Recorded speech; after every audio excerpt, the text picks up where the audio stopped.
Hi, I'm Marie Hopkinson, practitioner of Chinese medicine. Today I'm going to be reviewing some common Chinese medicine books for what we call Chinese diet therapy.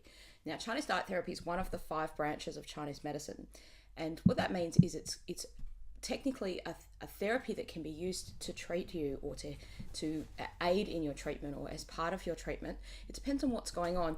And as part of my practice, I do use Chinese diet therapy.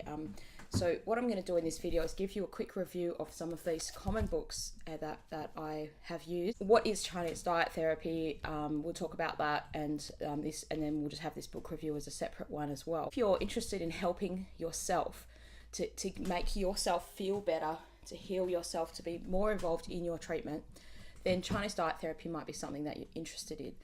Now, a lot of practitioners don't use it that much because maybe it takes up a lot of time, or there's particular things that it's very good for, and there's some things that it's just very broad and you're taught it in school. Now I know because I teach this subject in school, so that's why I wanted to do this book review, because partly my students always want to ask me what are great books to read and what are great books to get. And over the years I've pretty much bought all of the books that are around.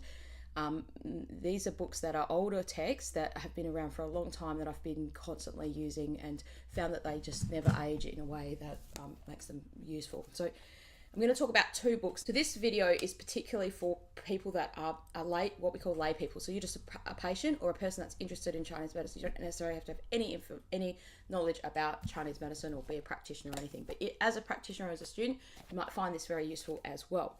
So the first book we're going to talk about is the Dao of Healthy Eating by Bob Flavours. Now, if you're interested in learning about yourself in the Chinese medicine viewpoint, this is a book that I would recommend because it helps you understand the diet therapy perspective of your body. So that's this one here.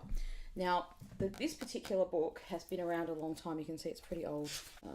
This is 1998 first edition. And this is the 1999 version of the book. So I would have bought this in my first year of Chinese medicine school, probably. Second year or something like that. So this particular text does a few things. One is it explains the spleen and stomach as the cooking pot on the stove. Now, I'll put a link in the description below, because that is fundamentally the core understanding. You need to have that understanding to know, and that will help you make a decision about, is this food going to be beneficial to me or is it not going to be beneficial to me? Secondly, you probably need to know your own Chinese medicine diagnosis. So asking your practitioner, what is your diagnosis? And then let's say you go away and read this book, and then you come back and ask them some questions. That'd be probably a good way to go about it. You don't have to read the whole book. Okay, so we're just going to quickly review what's in this book. So he talks about the basics of good health, the process of digestion. That's the thing I would probably recommend this book for the most, is just to understand that, which is pretty much in my video. So I mean, you can watch the video, but this kind of gives you another level of explanation about talking about dampness, dampening foods, dampness and phlegm. He's got a little chapter on that, little section on that. What is the basic healthy diet, flavors and spices, return to more traditional diet. Just little concepts which aren't really very long in there, like wrecked foods, for instance, is very short little paragraph, but it's quite informative. It's quite useful, this book, and it's not too much information in that, you're not getting bogged down with a biochemistry textbook with kind of a lot of information in there. So that's very good in this section. Then he talks about some like how the diet therapy should be applied based on patterns. And so that's where you would, basically what that means is you need to know your own diagnosis. So if let's say a practitioner told you have liver qi stagnation or you have spleen qi deficiency or something like that, then you would be able to apply some of this stuff in the book a little bit more better for yourself, just different concepts. Now, I don't follow every single concept in this text because the style of Chinese medicine personally that I practice doesn't align with all of this now, but the general concepts definitely are there. So this idea of your spleen and stomach being the cooking pot on the stove, the idea of needing to eat more warm foods, that's a central part of Chinese medicine that's never really going to go away. And then he does tackle some common concepts in a Western sense. So candidiasis, cholesterol, obesity, coffee, vitamins. They're all just really small little chapters, apart from the vitamins, one's a little bit bigger. Just overviewing what the Chinese medicine viewpoint of that is. So let's say you're a patient that is enjoying your Chinese medicine treatment and you're kind of getting to the point where you want to help yourself a bit more, and maybe your practitioner doesn't have the time to explain lots of things to you. you don't want to go and do a course in Chinese medicine, but you just want to know a little bit more about, well, what does Chinese medicine think about coffee? What does Chinese medicine think about, should I eat dairy foods? Should I eat butter? Should I have margarine or butter? Those kinds of questions. Then this book and the next one I'm going to talk to is probably the two books you need to get to kind of do that. This book, the Dao of Healthy Eating, doesn't have any recipes in it. It's only theoretical knowledge. It's not a diet guide or, like a day-by-day meal plan. He does then go into, so the next part of the book is pretty much from here onwards, is kind of just going through individual foods. What we call their nature, their function. So beef, is it warming? Is it cooling? Is it pungent, which means it's like, is it aromatic, or is it sour, or is it like, so the flavor of the foods. And that could be very useful to you if your practitioner said to you, oh, you need to have more sour foods, or you need to have more pungent foods, or stay away from salty foods. Salty is an easy one because we can usually taste salt in our mouth, but there are some flavors of foods that, like they might say you need to have more sour, and you think, well, what am I supposed to go down and buy, like sour lollies? I don't know anything that's sour. Or like lemons, am I supposed to just have a lemon diet? So there's a lot of foods that have a function of being sour, or they have some kind of sour flavor in them, which might be in this book here. Now, I just need to put a little disclaimer in here. I'm not endorsed by any of these book authors or anything like that. I'm just putting this forward as information for people, and this is based on my use of these books, how useful they are. One reason this is useful for lay people, and I'd say a good place to start, is it's fairly cheap. It's not a super expensive textbook. You can probably buy it, from secondhand on Amazon and all those sort of things as well now. There's no real difference between different editions of this book. Like, it's just the standard. The stuff is still useful, and I'm using the original book of it, so it's not. It's a good book. That's one of the reasons why I'd recommend this book, because it's short and to the point. It's easy to understand, easy to digest. It's a good starting point for lay people. If you get something too big, sometimes you just don't know where to start in the book, or it just overwhelms you. So that would be the first one. Now, the second book I'd recommend, and this is highly recommended, is called Healing with Whole Foods by Paul Pitchford. Now, if he had have written this book now, like if he'd have brought this book out now, he probably would have been like a Pete Evans, or one of these people that's like these gut guru, because that stuff has had a massive resurgence, I guess, the Instagram life of people wanting to photograph their foods and things like that. So this guy's name's Paul Pitchford, and this book was produced in 1993 is the first one, and then this is a 2002 version, I think. Or I don't know whether it is. Anyway, this is the third edition. So, must be 2002. Anyway, this text is, so what I'm saying is, if it had been published right now, like as a new book, I'm sure he would have received a lot more hoo-ha about it.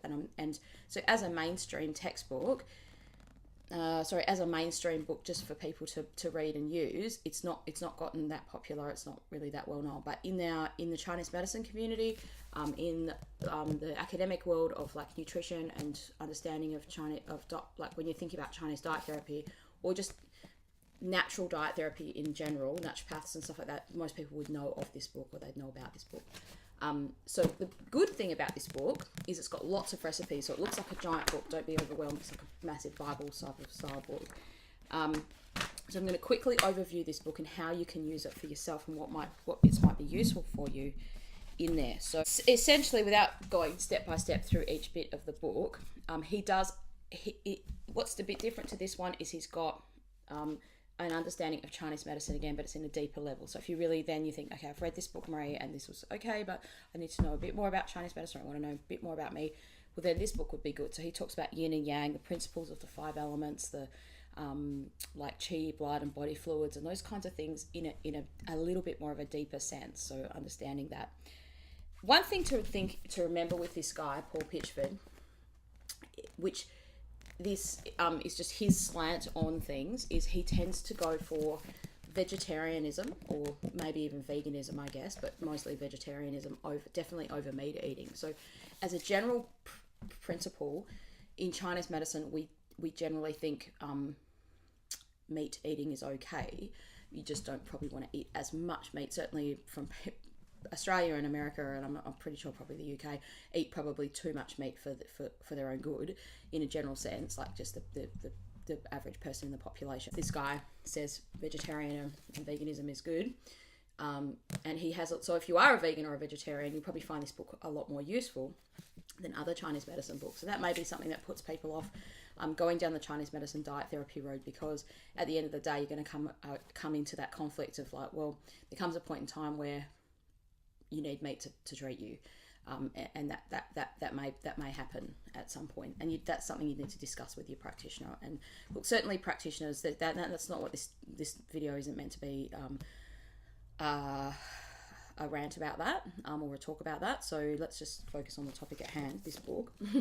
The other thing about Paul Pitchford's book is that he has a slant on the macrobiotic system, which tends to be advocating a bit more cold and a bit more raw in that sense. So if you in the 80s, macrobiotics was a popular thing around the Pritikin diet sort of time and that kind of stuff. It's not to do with that, but that was a popular diet therapy type of thing. So he's kind of combining those ideas. So if you are knowledgeable in Chinese medicine, you start reading this guy's book and you think, why is he advocating for raw foods? Why is he saying vegetarianism is kind of, he puts forward that idea over meat eating. That's not truly a true Chinese medicine standpoint.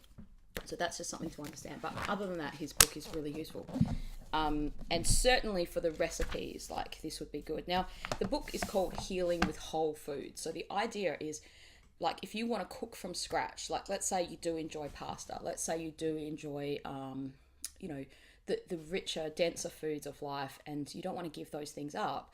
You want to be healthier, but you don't even know how to start cooking those things. You don't even know where they come from. It's just like all life has been coming from packets for you. This would be a great book to start with, because he gives you these recipes to create meals from everything from scratch. So nothing's kind of pre-prepared in that sense. So the other thing that's good about this book, so if we talked about, he gives you an overview of the theory, and that's quite a lot. So the roots and diagnosis of treatment part 1, that's a lot. Like that's like the first third of the book. Then he talks about nutrition, and just he has some really interesting things to talk about, like chlorophyll is one little section, toxic metals, radiation, drugs, parasites, mucus. These are just parts of the topics. Then he talks about water, he goes through all these different things about water, like purified water, fluorine in water, personal waterways, meat and water connection, just all these sort of things. Now that knowledge has probably been superseded in some ways by current research and technology and stuff, but the basic understandings are still relevant to us today. And then he's got this section about oils and fats. I think that's quite useful. Just different, like monosaturated fats, unsaturated fats, different kinds of oils, how to store oils, how to use things, how to make clarified butter, and different things like that. Then he talks about sweeteners, just use sugar and honey and different kinds of sweeteners. So if you are looking at going sugar free, that's why I'm saying this guy, his book is totally underrated. Like there's so much content in here. And so like, let's say you follow the sugar-free diet lady, I forgot her name, but let's say you go, I'm going to go sugar-free. And what do I use? Like she's kind of got all this information about that, but it's that information is all in this book as well. Like what could I, how's my body treat these different artificial or sugar substitutes like maltose or different kind of grain sugar things. Bit about salt, bit about vitamins and minerals, bit about calcium, and then he's got things about, I find this section quite useful, the enjoyment of food section. So just talking a little bit about the mind and body connection, like chewing your food. Then it goes on and talks about different schedules of eating. So should we have a 1 meal a day schedule, a 3 meal a day, a 2 meal a day, more than that, snacking a lot, not snacking a lot. He outlines all these different options for people and what they would do in a Chinese medicine and a sort of a macrobiotic sense to your body. Now we haven't even gotten to the other bits yet. He's just got so many sections in here. Then he's talking about foods for children. So he goes through heaps of things like milk, different kinds of milk, substitutes, like weaning kids, that kind of stuff. So this is very useful, especially if you want to make foods for kids and you're not sure how to make whole foods or how to wean kids, then this book could be useful for that stuff as well. Fasting, he has a section on fasting, so he talks about like the concept of just not of fasting completely, reasons for fasts, and things like that. Now, another thing to think of is in Chinese medicine, generally we don't advocate fasting. And when I say fasting, I mean like not eating at all. Like, let's say you go on a 3-day fast, you don't eat any food at all. These days the word fasting has come to be associated with like what we call intermittent fasting, or when people say I'm fasting, they're just actually not fasting at all. They're some people refer to fasting as like just eating a bit less food, or being like on an 800 or 300 calories a day or something like that. So in the essence of like, let's say just not like a spiritual fast where you wouldn't eat for 30 days or 20 days or whatever, Chinese medicine isn't really an advocate of that. But especially given our society now, so you think about, we just in general, in like, if I'm in Australia, you're probably in Australia, US, UK, something like that. That's the most of my audiences are there. If you're in a country where you've got a lot of food available to you, and certainly like the cheaper foods are very calorie dense, you tend to have a lot of food available, and so we tend to eat too much food. So fasting could be a useful thing, or intermittent fasting could be a useful thing for you, and he talks about those sort of things there. Okay, and then he goes on and talks about, now this is where this book gets really useful in a Chinese medicine sense. He talks about, so this is about up to page 305, the flavours of the foods. This is what I probably use this book the most for in my teaching use of it, and encouraging students to kind of understand things in that way. You can see it's got a big crack in the book in that section, but the 5 elements, and he says 5 elements: seasonal attunement and organs in harmony and disease. So he talks about like, what is the wood element, what is the metal element, water element, what does that represent in our body, how do foods correlate with that, and how should our body change, how should we change our diet with the seasons. So seasons, like as in the physical season. So let's say a person's already healthy and they just want to maintain that health, stay healthy. So eat according to the seasons. How do we do that? So this book is going to show you how to do that. We're going to tell you what to do there.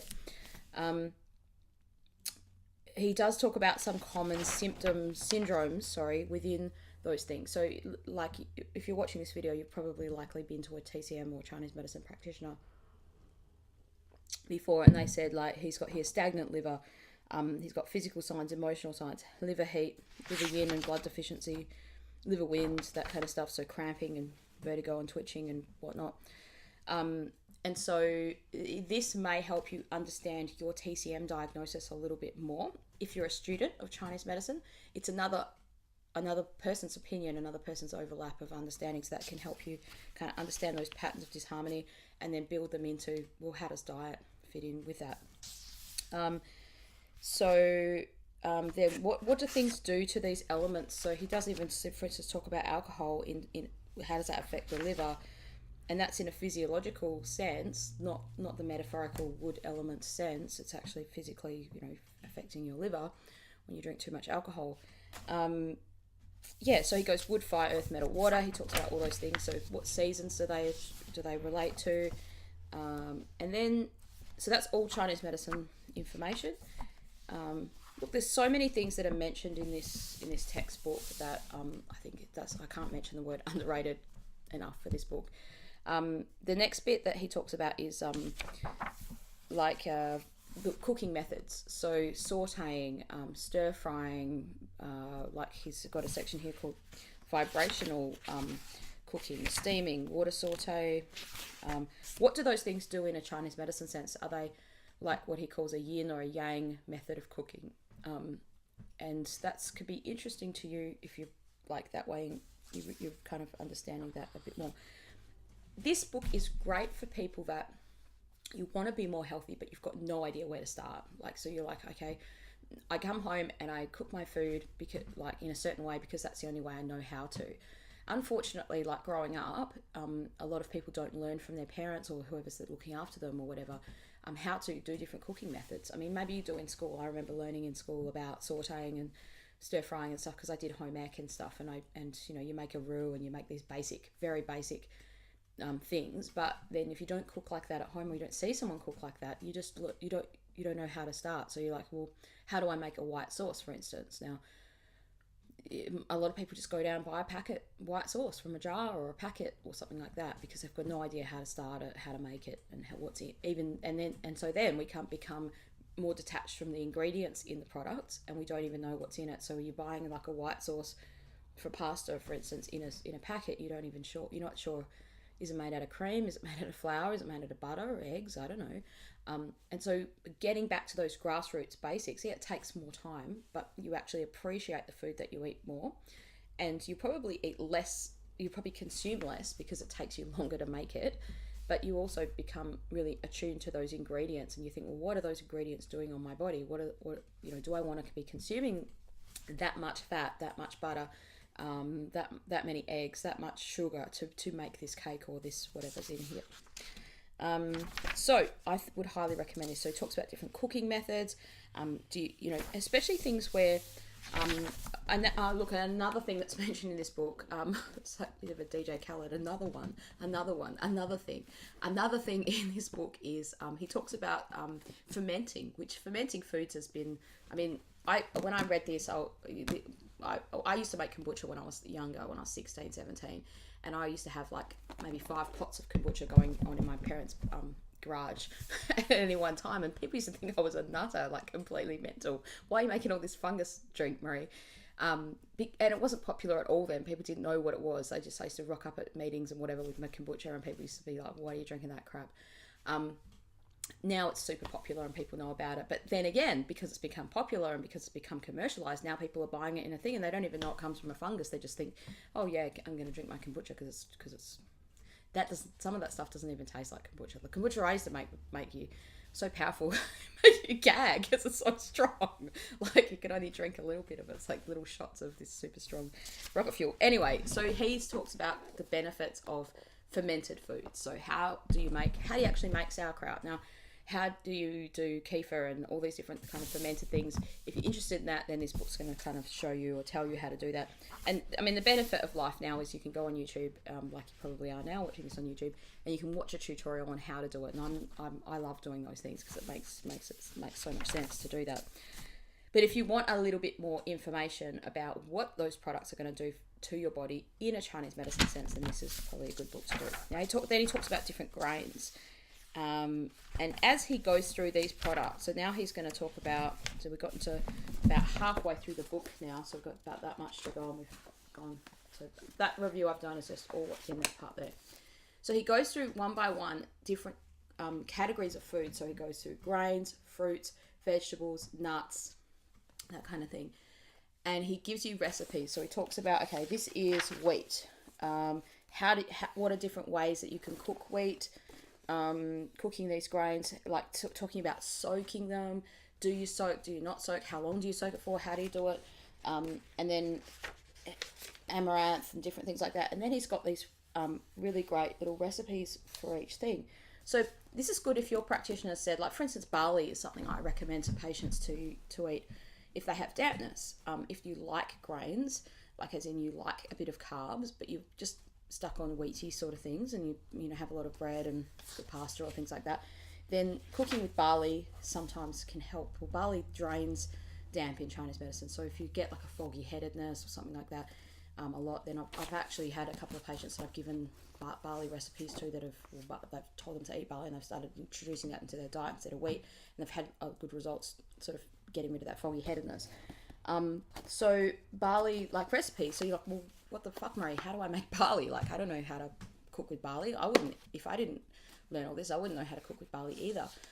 It's such a tough, nutty sort of a grain. And the thing is, if you make foods with it, if you start cooking up this stuff and it doesn't taste very good, then you're not really wanting to keep on going with it. And you think, oh, I've wasted all this time and money on all these ingredients and it hasn't worked out. Now, if you're not committed to the process, a lot of people then just give up. So these things are just like lots of different stuff in there, how to do that. So talks about corn, talks about breads, okay, how to make your own bread, how to do sourdough bread, how to do a sourdough starter. Think this is back like 20 years ago. This book was probably written or whatever, 2002, yeah, nearly 20 years ago. It's pretty good for, and like, one thing I like about it is it's standing the test of time. Then he talks about onions family, potatoes, nightshade family, goes through all different vegetables. And there's some unusual categories in here like seaweeds. So this category of seaweeds, he's got some weird seaweeds that you probably haven't heard of before. Agar. He's got some other, like, especially if you're a bit of a, like, you like reading through the Japanese or the Chinese food shops, and you like sort of looking through there and thinking, oh, what's this wood ears? Like, I used to buy wood ears and not know how to cook them or what to do with them. I mean, for me, I'm a very experimental person. I like to experiment, so I'll buy something weird and take it home and just cook it up and see what it tastes like, or make some recipes out of it. And often it doesn't taste very good, but I know the properties of that food are beneficial, so I'll persist with it until I find something, or just eat it even though it doesn't taste that great.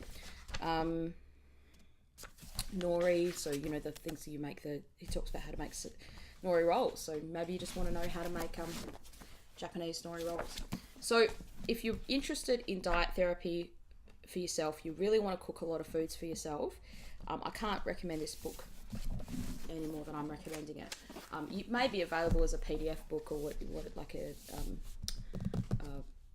digital book as well now, but it's, I mean, it's quite a giant, it's a heavy book, it's a big book. I think it's worth its weight. But this wasn't a cheap book when I bought it. It was probably $150 or something like that. I don't know exactly, maybe $100. That was a long time ago. Yeah, and then he's got references to stuff, which is great. There's a lot of references here I mean, the references, if you're an academic, these are going to be older references, but they are a good place to start because it's quite a small area of study in this Chinese diet therapy and nutrition diet therapy. So the things to take away from this book is it's a practical book. You can use it to make your own recipes. There's tons of recipes. A third, if not half of the book is full of recipes. If this podcast and this content is valuable to you, I would really love you to subscribe to my channel. Just click the subscribe button and the notification bell at the bottom, or just log into YouTube and do that if you're watching this through a web browser or something like that. So in summary, this Healing with Whole Foods book is a great book for people that are highly interested in helping themselves get better nutrition through Chinese medicine diet therapy. Learn how to cook things if you want to cook things from scratch. If you want to cook with some of the more unusual ingredients, you want to know how to make fermented foods, cook with some of the like mushrooms and the funguses and stuff like that are like now called superfoods. And to understand how your body works and what to eat in the seasons, how your body works in a Chinese medicine sense, and how it functions in the seasons, and what sort of foods you should eat in different seasons. So this is the Healing with Whole Foods book. So today we've reviewed these two books. Now I know it's a lot of time on this book, but if the price is putting you off and you see how big it is and you think, oh, I'm not even sure if it's going to be useful to me or not useful to me, hopefully this review will help you understand that. If you just want to understand your body's digestive system in a better way and have an overview of things, then this one here. If you get this book here, it doesn't explain the spleen and stomach as the cooking pot on the stove as good as this book here does, but you could get this and then you could watch my video that I'll put the link in the bottom too, and that will kind of explain that process to you. So those are the main two books. Thank you so much for watching and your attention this whole time about these books. So I hope that it's been useful to you to understand and know these two books. Thank you so much for your attention this whole time with these two book reviews. I hope that's been useful to you. If it has been, this content is valuable and useful to you, please subscribe to my channel if you're not already. It really means a lot to me. I'm trying to hit 1,000 subscribers by the end of the year. So if you can click that subscribe button, and if you're really interested in something here and I haven't covered it, please feel free to leave a comment in the comments below. I'd love to see what people think about the videos, if it's been useful to you, if there's something that you think I've missed. You can just click forward to the next video, which I'm going to talk about books, Chinese diet therapy books for practitioners or students that are studying Chinese medicine.